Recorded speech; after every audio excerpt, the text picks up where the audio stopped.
Hello friends, welcome back to the my new video guys and my YouTube channel guys. Today friends, we are going to talk about guys Samsung phone setting guys, and today we will title guys Samsung phone guys phone internet problem guys, how can we solve.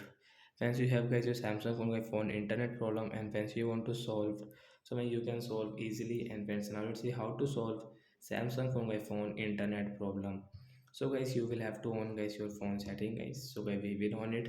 After on guys, click on guys your phone general management guys. We will tap here guys, click on guys your phone reset option guys, tap here. Friends, you can see reset network settings, so guys tap on reset network setting guys. So friends, you can see this type of interface guys. You will have to draw guys your phone pattern lock guys, and friends you have any password, so if I enter your password. So guys, I will draw my pattern lock, and guys click on reset option, tap here to solve guys your Samsung phone guys phone internet problem guys. After 4 and 5 seconds guys, your internet problem has solved, and friends you can use your internet without any problem. After that guys, you have any problem in your internet setting, so guys take a screenshot of your phone model number, send me on comment section. I will check, I will help you. Thanks for watching the video. Bye guys.